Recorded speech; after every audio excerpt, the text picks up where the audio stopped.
this sense of like what it is like to like struggle against like the physical limitations of the world that is just like it's not the same as when you're doing frankly like software or people, right? Because it's Yeah, like people like you can always like with people it's like there are no rules as long as you yeah, can convince someone of something, it can happen. And yeah. like software, like vaguely similar, right? Where it's Mhm. like, it's like you can kind of convince the computer to do anything as long as you're That's right. clever. Outside of that, you can't convince atoms to do like you just like straight up Yeah. can't. Running into walls. Yeah. So, yeah.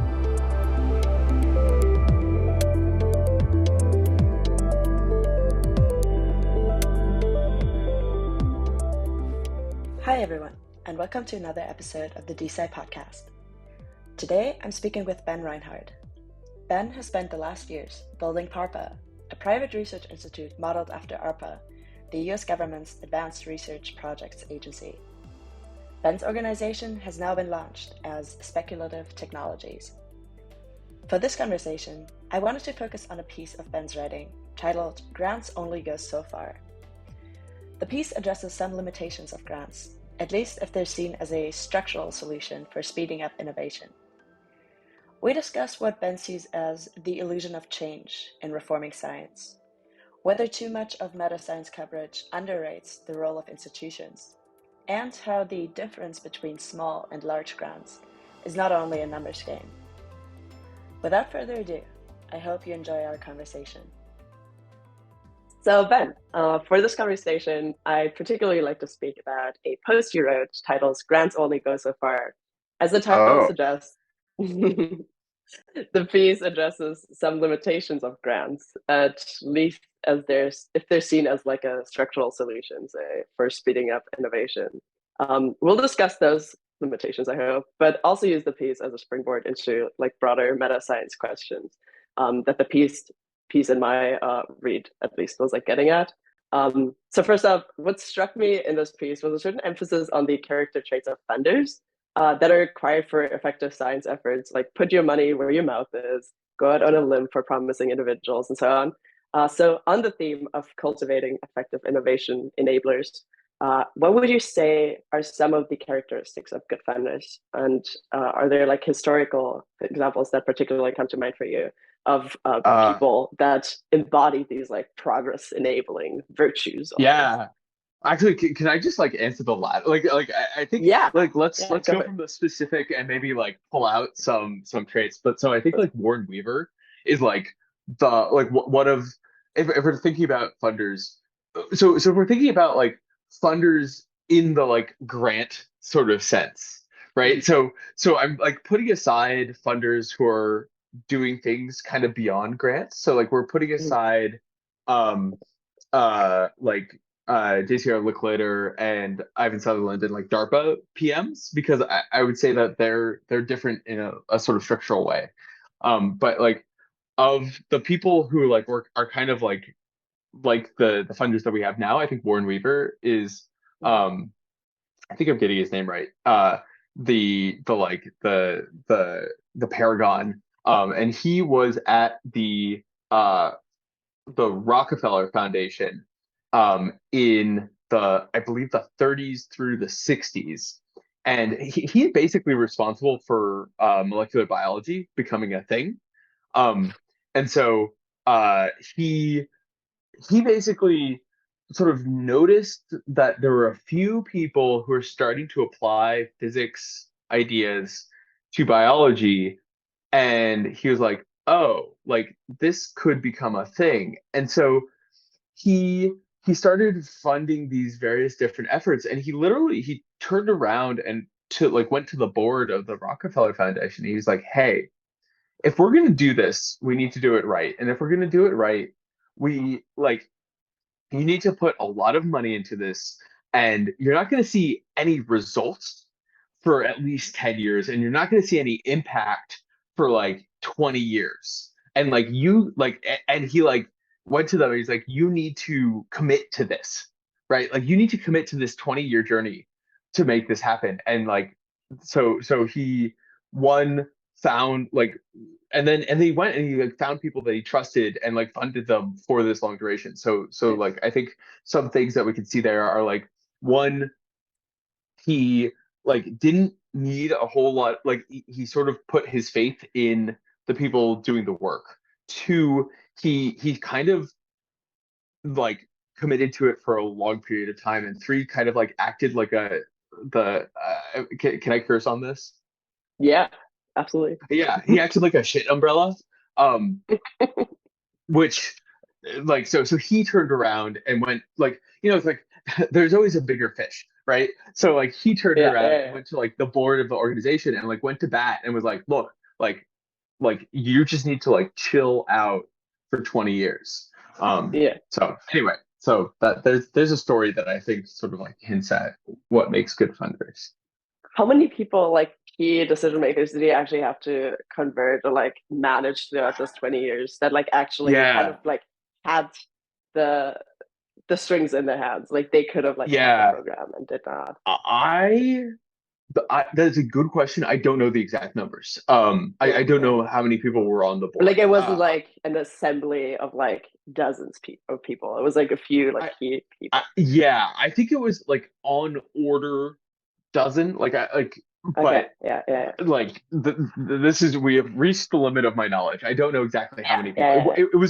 It's like more than three, but like probably less than 20. Yeah, that's the kind of like sense that I was trying to get. Like Yeah. it's not like a huge haul. Yeah.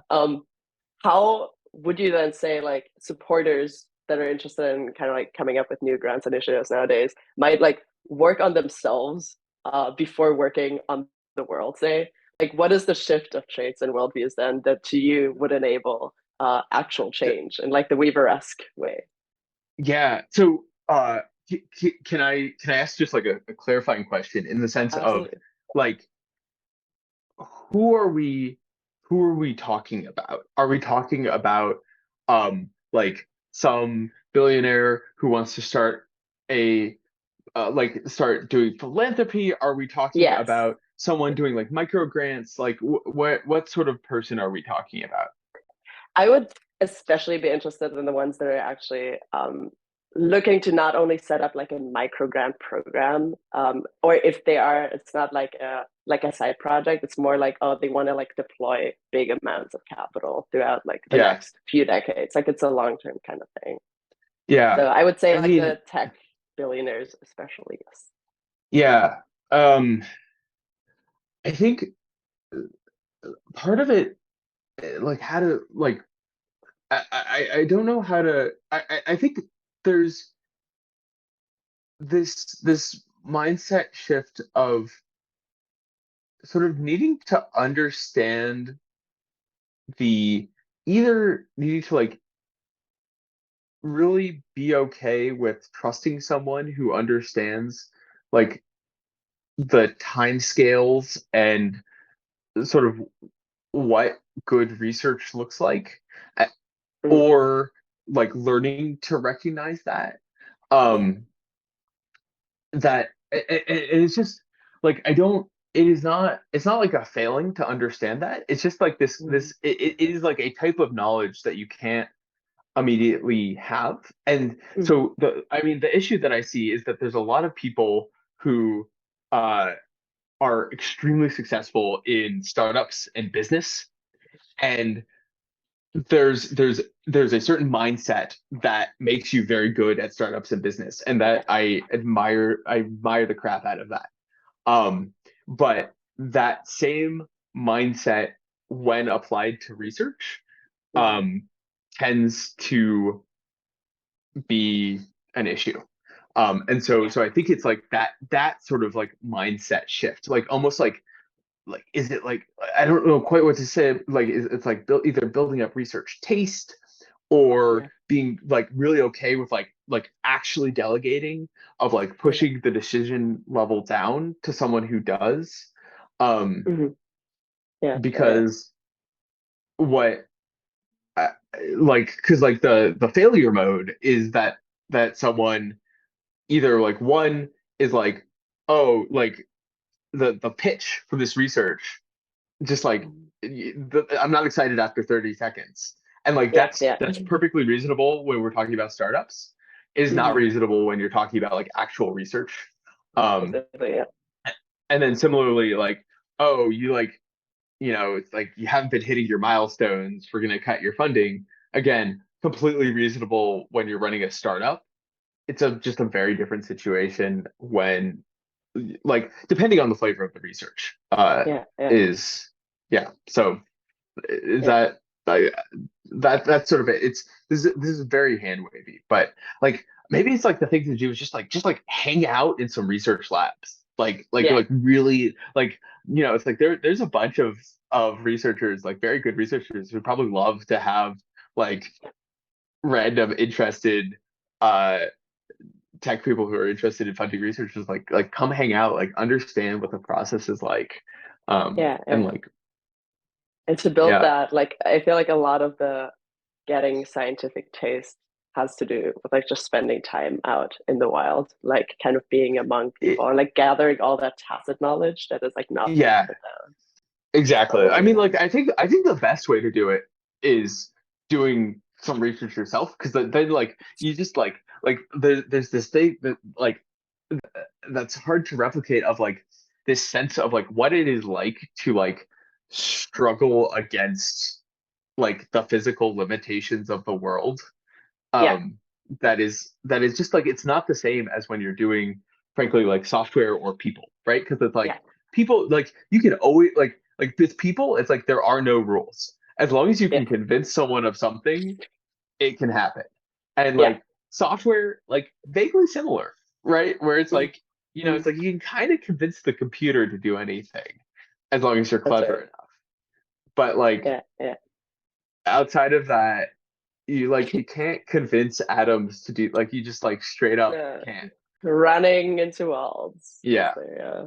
Would you say that's like the key insight or like the key kind of shift from say software to or like business in general to science, like the whole like how malleable is your reality, or like how malleable is the reality that leads to success, But I that think you'd like to change? like sort of like partially that, but then partially like then taking that and applying it to like doing things that nobody has ever done, but like that are like it's like truly unclear if it will work, Yeah, right? yeah, Where it's like again that like there's like one mindset where like where you're like okay like we're up against reality, but like I know the rules of reality, and like I'm pretty sure that we can do this, like we could build this bridge, yeah, right? Versus like can we build a bridge out of carbon nanotubes, right? And it's right. like the answer might just be no. Yeah, yeah, precisely. Yeah. Another point you raised, that I found interesting was kind of that of the social and financial asymmetries, between grantors and grantees, and how that could negatively impact kind of coordination and grant making. If you still remember writing that and have thoughts Wait, on that, could you sorry, speak to that? sorry. Wait, sorry. Can you say the first part one more time? The like social, like in the piece you mentioned like social and financial asymmetries between like grantors and grantees, like status asymmetries, like the grant maker having a lot more status or like more Yeah. capital, Oh, yeah. than like the person that they're making grants to. Could you just like expand on that? Because I found that an interesting like observation that I haven't found in a lot of other like matter Well, sciencey pieces. well, so I'm not sure. Like, to be like, it has been a while since I wrote that, and part of the reason that I write things is to get them out of my head. All But right. so like, what, like this, like, put me back on the rails if this is not right. But like, I think something that we don't think about enough with grants is that uh at least for grantors, like if you are a billionaire and you fund something wacky, um like it can there's actually a downside risk where and like you see this right where it's like oh like it's like some journalist goes in and is like oh like this billionaire funded this thing. It's like either I think this is not in the case of grants, but like a really good example is like people were jumping all over Sam Altman for funding WorldCoin, right? Mhm. Because they're like, oh look, he funded this thing. It's like it's taking people's data and like right. And so like there's actually like this reputational risk for Yeah. grantors, and like and so it's like they sort of have a lot more status to lose, and Hmm. so that's like a kind of like a very rational reason for them to be risk averse about like putting their reputation on the line for Hmm. things. um and it's kind of less so. I mean, it's like to some extent it's the same for startups, but somewhat less so because like the whole almost like the a large like if we're being like really sort of I don't know if this is Straussian, but like a big reason that people give grants is like for status, right? Hmm. So it's like you're actually like you're betting your status almost. Yeah. Yeah. Yeah. Whereas with startups, it's like, it's like cool, like, they were like if they make a bunch of money. Also, like the other thing is that like startups that make a bunch of money tend to get praised regardless of how ethically they do that. Um, No, that's right. That's right. Yeah. Yeah. And if you're yeah, like funding a startup, like yeah, you always have the oh, I'm just doing it for the money to fall back on yeah, like grants. exactly. Oh no, Whereas I like actually a grant is like people are like, oh, like this is what you think about the world. that's it. Yeah, Yeah, precisely. Yeah. Um, Also, what I found in the piece was like an interesting consideration of like the qualitative and quantitative differences of like the shifts that occur kind of when we move from like smaller grant sizes to larger grant sizes. yeah. It's not only that like different grant amounts determine how much of a given thing a researcher can do, but they might also the very like nature of what the researcher is doing in the first place. Could you speak more to that like difference in kind between small and large grants and how that should inform our thinking about grants? Yeah, I mean, like, I guess it's a thing. Like, uh, I think it always gets simplified when you just think about like if you were the person receiving the grant, right? So for Mm. example, like if you gave me like I don't know, like $5,000, like there's not like that like maybe this is arrogant, but like this is like that wouldn't make a material difference in like what I am able to do versus not do. Mm. Like maybe like if I need like a piece of equipment or something specific, Yeah, but like if you actually like want to change someone's trajectory, yeah. like there's like different amounts of money. And then similarly, like there's a very big difference between the amount of money you need for like one person Mhm. versus the amount of money you need for a team.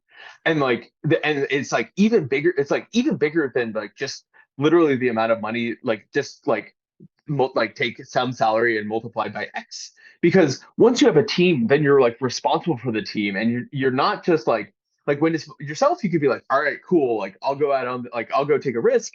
I don't know where like how I'll pay rent in a year, but like that's fine. I'm cool with that.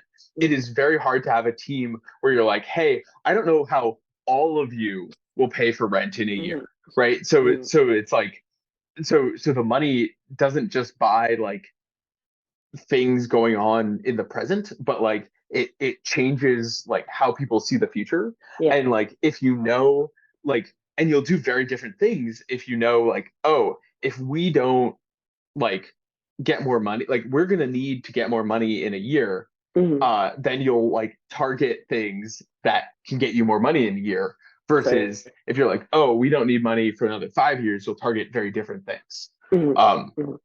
so like there's like a lot of dynamics there at play, and it's not just like it's not some like linear. Yeah, it's just very non-linear Yeah, um that makes a ton of with the amount of sense. money. Yeah. Something else I saw was kind of an awareness of, for lack of a better term, the illusion of change. Like Feynman famously talks about the ease with which we like fool ourselves. And in the piece, I saw some criticisms that kind of reminded me of that caution. Perhaps to start us off, like you characterize progress articles like it's time to build or we need a new science for progress as missed opportunities. Why is that? Yeah, because well, I mean, this is like, let's see. I'm criticizing people that I have a lot of respect for now, but it's like We keep that in what mind for all of this conversation. yeah when you those they were missed opportunities because like they really acted as a rallying flag. And I guess like I think that decentralized coordination is great. Like I am like really a fan of it, but I think that it is strictly less effective than like some like having some kind of centralization. And I feel like those articles were really a way to like start coordinating people instead of just sort of like encouraging people to coordinate themselves.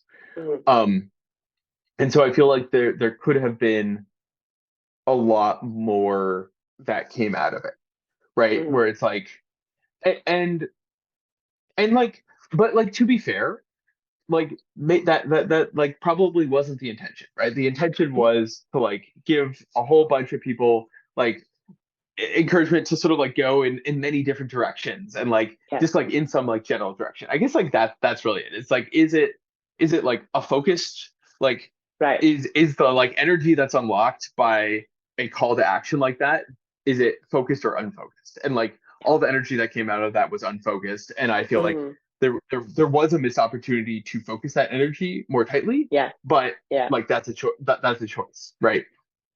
yeah, yeah. No, that's right.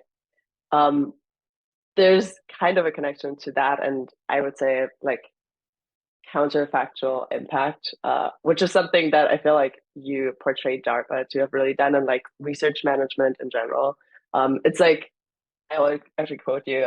You're saying the reason DARPA works is not because they are exceptionally good at picking projects to fund. It's because they use the money to incentivize projects that otherwise would not be considered and uh, would not be considered and coordinate between them. It is not a funding organization; it's a research coordination organization. So DARPA focusing and funding counterfactual research. What might that look like in terms of like meta science? What could have come out of like a more focused, like it's time to build or whatever? Like, is there anything that you would think of Yeah, like that you were wishing for that did not happen in terms of like concrete institutions or like organizations? yeah. Well, I mean, counterfactuals are hard, right? Like, I mean, to some extent, like, so I think instead of it's like, yeah, these counterfactuals are like really hard, and like to its credit, like Patrick did start the Arc Institute, right? So I think it's like Mark Andreessen could have said like, and as time to build, I'm starting like the like Mark Andreessen uh like infrastructure like amazingness organization, right? And like people would have flocked to that, Yeah. right? And you could have had some combination of like policy people who want to like get things out of the way, and it's like and it, like combined with people who are like actively building stuff and like doing doing research, and like you could have like something where like under one roof you have like both of these people and they're like really working together. And like you could say like, oh well, like aren't there people doing kind of like building research? And it's like, well, yes there are. Aren't there people like Institute for Progress who are like kind of trying to work on this? It's like, well, yes. This is the like very distributed effort, but like frankly, like I think that like we like all these groups could be coordinating much better. Mhm. And like it's like we try, like I try to, right? Like it's like I talk, it's like I talk to Caleb, right? And they're Mhm. awesome. Yeah. And like if they need help, I like try to help them. But like at the end of the day, like I'm trying to do my thing, they're trying to do their thing. Mhm. And there's no like reason for us to do more than that. Yeah. Yeah. But if there was something where like at some level of coordination, Mhm. you're like, okay, you're all like someone's like, oh, like you should talk to each other about this. Like this is a thing you could work on together. Like, right? Yeah. Um, Yeah. so So it's just like someone keeping track of all the efforts that are happening and kind of like connecting people to each other. Well, What kind of form would that take on, actually? well, more than that. Like that's the thing. It's like not just like keeping track, but like sort of like having everybody sort of like ready to go and sort of say like being like, oh, like you two should work on this together, Yeah. right? And like not only should you two work on this together, but like here is some money to go do that, Yeah. right? And like that's what I mean by like it's like a much more aggressive thing than just Like a definitive, yeah. yeah, like almost like seeing opportunities that the people like lower down can't see, Hmm. Yeah, yeah. right? Like Is we're there all any, like have our nose, yeah. yeah, I was just going to ask, like, is there any kind of agency that you're aware of, like any kind of organization that could be like an analog to what we're lacking and like say like the meta science efforts more in broadly? the in the met um Is that just DARPA in a like way? like yeah, like I guess I'm not sure what it means to do it in the like that would be like meta science, right? And just like Um someone that comes, like knows what people are working on, like finds interesting opportunities and like allocates capital to be like work on this together, and I will provide the money you need. yeah, I mean like Tom does that to some extent. That's right. Yeah, Um he does come to mind. so You just need more right, Tom so Khalils. yeah, I want Tom Khalil with like more power, Yes. Okay. right? Like that's um Yeah. All yeah, right. but like they're yeah, beyond like I mean I think Tom is the closest thing. Yeah. Yeah. So going back and like focusing on grants explicitly as like a format for science reform. First off, what would be like the strong case that you can make for grants per se? Oh, yeah, look, the strong case is very strong. And in the sense that like uh the people who know what research is important are the researchers, right? Mhm. Like and like that is what grants basically say, like you tell me like what you should be doing and then we'll give you money to do that, right? Yeah. And like that's a very strong case, right? Like there's like I mean you read like Donald Braben, right? Mhm. And there's a very strong case that in fact like grants should be less opinionated, Yeah. right? Yeah. Okay. So and like scientific freedom is like very important. Mhm. Yeah. And there is a quote from a piece that's like, someone says, I want to do this, and the grantor says, okay, here's the money to do that. Um, and then you say, put a bookmark here. This core interaction is also where the limits of the granting approach sneak in. So what is problematic about this kind of situation? What do grants then miss? What do grants like? I mean, it depends on the work, right? But Mhm. I think one thing is that grants, I guess like they don't lead one they don't lead to a lot of things outside the specific scope of the grant, Mhm. right? So, for example, if like it is a component, right? Like if someone wants to work on something that's like a component of a bigger system, there's like nothing that there's no incentive to go and uh uh actually build that bigger thing. Um, there's the fact that people propose grants that they think can get funded, Mhm. which uh is um right like Already which conforming to sort of like some expectation. Like, yeah, exactly, which sort of like warps the whole thing towards whatever is sexy. mhm. um I think another thing about grants is that it's like okay, like they don't address anything about like what happens next. Mhm. So unless and so like this is particularly my criticism of like what I would think of as like catalytic grants. Mhm. So it's like you're like, oh, I'm like gonna fund you to like do this like this weird new direction or like change roles or whatever. And there's like Michael Nielsen has this amazing concept that he calls the shadows of the future, right? Mm. And so the issue is that uh like we plan we don't just have a time horizon that ends at the end of the grant. All right. So you're sort of saying like, okay, like I got this grant, I'm gonna do this thing, but Mm. like while I'm doing it, I'm thinking about what happens after this grant ends. Yeah. And Yeah. so that those like the shadows of the future like warp that as Yeah. well.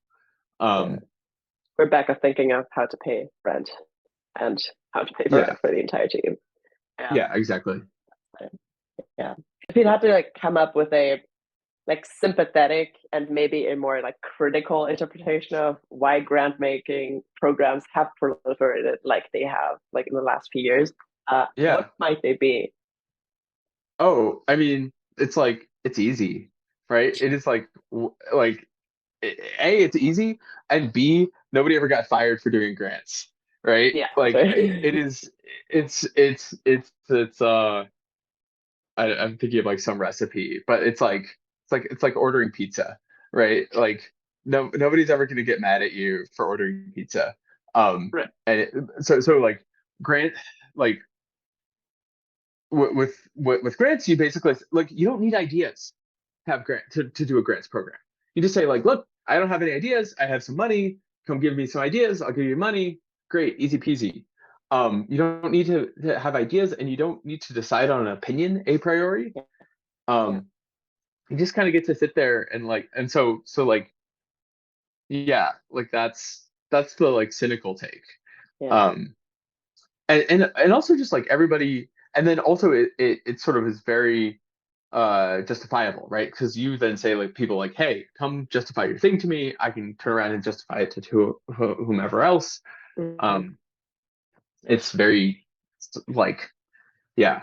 So it's like it's the way that it's both like I think one of the easiest things um beyond like a lottery and it's extremely justifiable. Yeah. What might be, just for balance's sake, kind of the more sympathetic take on Yeah. why they have proliferated? Well, I mean, like, to the earlier point that, like, you probably you probably don't have the best ideas, right? Like, so it's like actually like you want the ideas for the people who have like wild and crazy ideas that are going to execute on them, and if Mm. people are executing like if it's a thing that someone wants to do enough to like write up a grant proposal, they probably really want to do it, and Yeah. like their incentive, like it's their idea and they have ownership over it, and that's really great. Um, and then it's also like fairly low. It's like one of the lowest overhead things because it's like you don't need to pay people to go and like do analysis and like right, like you don't need to pay program managers to like fly around and visit labs and blah blah blah. You just are like, hey, send us the thing. Like you can have like volunteers, so like very low overhead. And you can turn grants around. Like you can get things done really fast. Like fast grants is like it couldn't be fast grants could not be that fast if it were not grants, That's right. That's right. Yeah. Yeah. right? So yeah, like I think I'm really like what I'm really not saying is that grants are bad. What I'm saying is that grants have limitations, and I think on the margin we need fewer grants and more other stuff. Okay. Yeah. Yeah. Yeah. Am I allowed to make like that kind of nuanced point? No, absolutely. That's Okay. really, it's an important one. Do you want to highlight some other stuff that you're particularly excited about right now?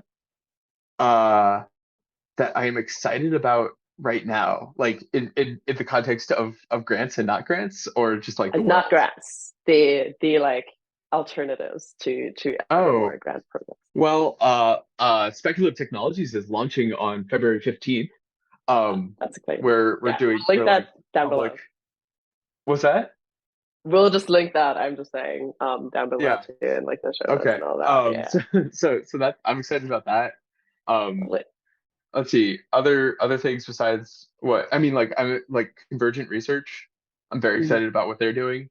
Um, uh, I let's see what other not grant things. I mean, like Aria just spun up. That's super exciting. ARPA H Yeah. is potentially doing things. Um, yeah, I think yeah, but I'd like to see like even sort of more experimentation. Yeah. Um, right, like frankly, even we are like not being that crazy. Um, right, like it's like okay, there's the ARPA model, but like that's like kind of been proven out at some level of abstraction. Yeah. So it's like really like figure out. Um, I mean, yeah, like some people propose what is it like research. I'm forgetting the exact term, but prediction markets for research where people like buy like shares and then you eventually have philanthropists and like I think that there's a lot that I would have to say about the specific implementations that people have proposed, but I'm Mhm. very excited about just like that experiment, right? Like Yes. saying like, Yeah. okay, like could we do something where it's like not just grants, but like people who are proposing things and like somehow people sort of like invest in it. Um, Yeah. Yeah. I think like that, like as an experiment, I think it'd be really good. Mhm. Yeah. Uh, Moving away from just grants, to Okay. kind of you have encountered a lot, as I understand your trajectory, like the public and private sector. Like I think you were in academia before, like kind of I spinning out and like trying research organization, but like often working with people in the public sector. Um, so you've gotten kind of views of the insides of both academia and industry, interacting with both sides. What are some of the common misunderstandings of the two sides, that you wish were kind of remedied? like Like, what do you like wish both? that they have about each other or Yes. And like um what would you wish they would like realize about each other? oh yeah. Um I mean it's like the biggest like from inside academia, I think like realizing that like industry is not like a monolithic thing. It's like Yes. industry means not academia.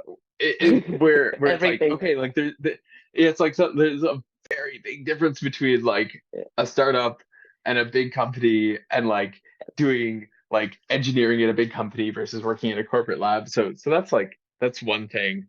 I think another is like for academia is like a lot about like what transitioning technology and knowledge actually entails, that it's Mhm. not just like oh we like got a patent so we can start a company and just go. So like Yeah. I wish I just understood on the margin, on the margin academics should like learn a little bit more about like sales Mhm. and how that works, and then on the margin people at startups and in business should just like understand how research works, I Yeah. think.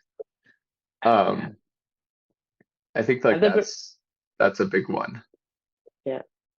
Have there been interesting like differences of opinion between you and like other research coordinators, maybe at like, ARIA and like other kind of places that try alternative models for like managing research, with relation to especially how do you best kind of structure research orgs and like processes? Like, is there any like Yeah, thing that you keep on running into that you kind of see differently as other people? I think at the level of abstraction that we so maybe like one sort of slider that you have is like ideas versus people, right? Hmm. Like that's kind of like a big slider. And I think that I'm like slightly more towards ideas than like I think that like people are really really important, but Hmm. I think that like you could have I think I don't quite buy the fact that you can have like a really good person with no ideas and Yeah. like it'll be okay. Like I buy that in the context of startups, right? Like I think Hmm. that if you are like really really good at executing, you just like iterate super fast Yeah. and like I think that like and I've seen this, right? Like where it's like people could just like be like, I'm gonna do this, and you're like, that's crazy. And then like, like 5 months later, they're doing something completely different, and then it Yeah. becomes worth like hundreds of millions of dollars, Yeah. right? Yeah. But like I think that research is slightly different because uh I think again, like you need a little bit more background. So I think it's just like there's a slight, yeah. So that might be one difference. Yeah. Um, Suppose like a related question and apply to academia. Have there been interesting like differences of opinion there between you and academics that uh, kind of more relate to academia's shortcomings per se? oh yeah, I mean, like plenty. I think a big one that uh comes up, and again, this all really depends on like what flavor of research you're doing, Mm-hmm. right? So it's like I think there's one thing that I want to flag there, but I think in the context of doing research that you hope becomes a powerful technology, right? So Mm-hmm. like let's scope it just to that. Um, I like believe very, very strongly that you like even if you're not like building a product, you need to be targeting a serious context of use. And Mm-hmm. like I stole this term from Andy Matuszak and Michael Nielsen. I steal a lot of things from them.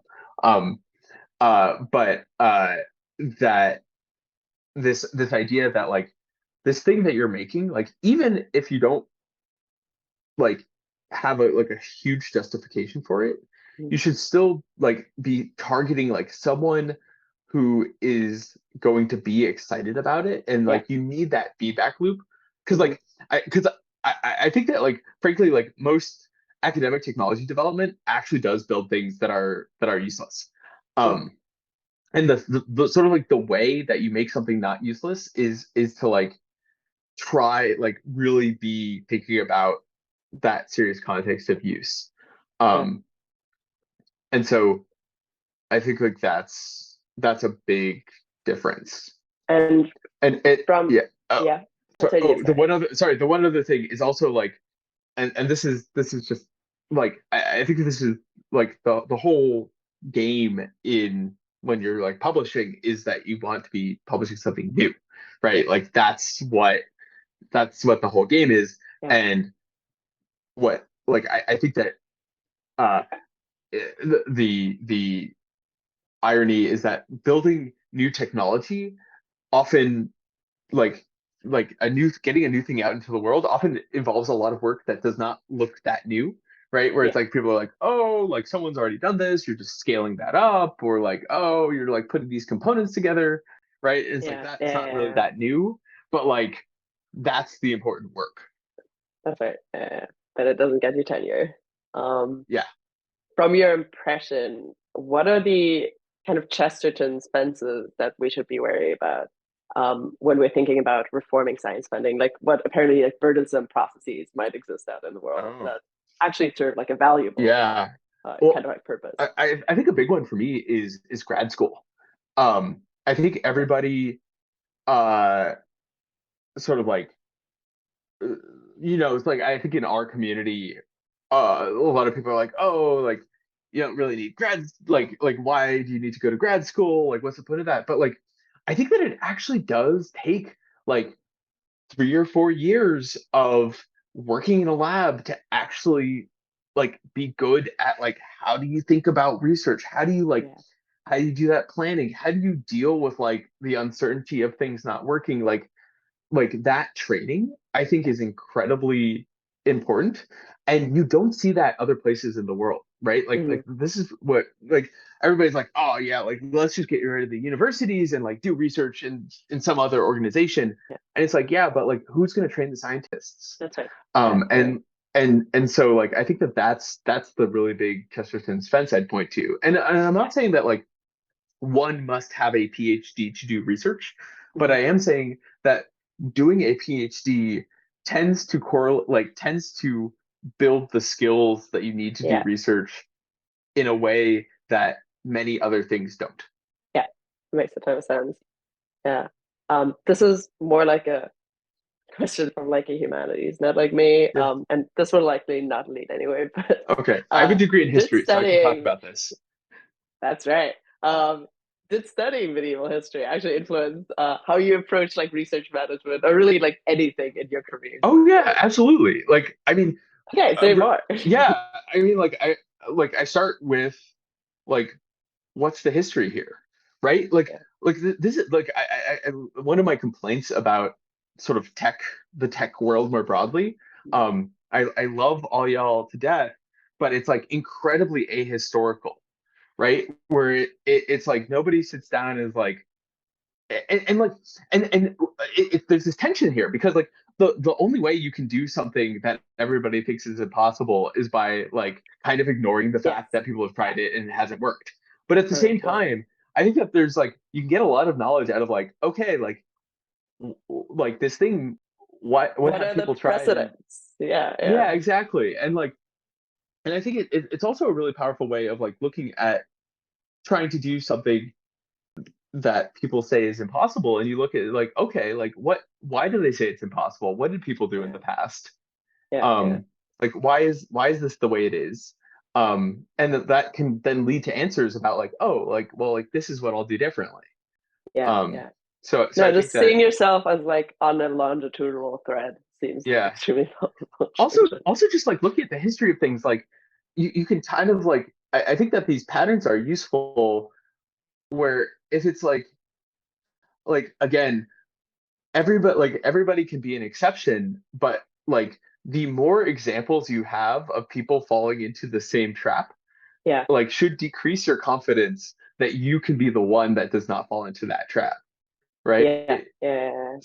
So like there's a lot of people who have tried to start the next Bell Labs, right? That's right. Yeah, And yeah, this is why I didn't, right? Like yeah. people are like, oh, like why don't you just like make a something like Bell Labs? I'm like, well, Mm, like maybe I could, but like the Bayesian priors on this are like pretty freaking low. And I yeah, don't have a good reason why I will be able to succeed at that when other people won't. yeah, yeah. That makes sense. Is there anything else that you'd really like to address that we haven't covered? Like anything that I haven't asked? Like how about I just like drop some things Drop that some people can like things. talk to me about Yes. that I like that need to be like full pieces. But like, so the two things that I need to write up, well, three things I need to write up pieces about. One is sort of actually to an earlier question. I want to write up a piece that's basically like in defense of academia, where it's Mm, like I feel like everybody, like both inside and outside, like yeah. really like to focus on the flaws. But I think that like actually, and this is kind of a historical point, is like pointing out all the things that it does like shockingly well as an institution for like building the modern world. Um, 100%. I think is worthwhile. It's like, okay, Mm, what can we actually learn here? mm, Another thing is that I really want to write up this sort of exploration of how the majority, like the shocking thing is that the majority of technological impact on the world's problems and culture mm, is all through second order effects. Um, mm. in the sense that what we usually focus on is like you're at Vita Dow, you want to encourage longevity, right? So you're going to fund a lot of research that's like the goal of this research is to make people live longer in way XYZ. Yeah. That's like very legible. But um I will I will make a reasonable bet with you that there's going to be some technologies that are made for completely different purposes that end up having a Yeah. massive impact on the Hmm. longevity field. Um, Hmm. I feel fairly confident saying that based on history.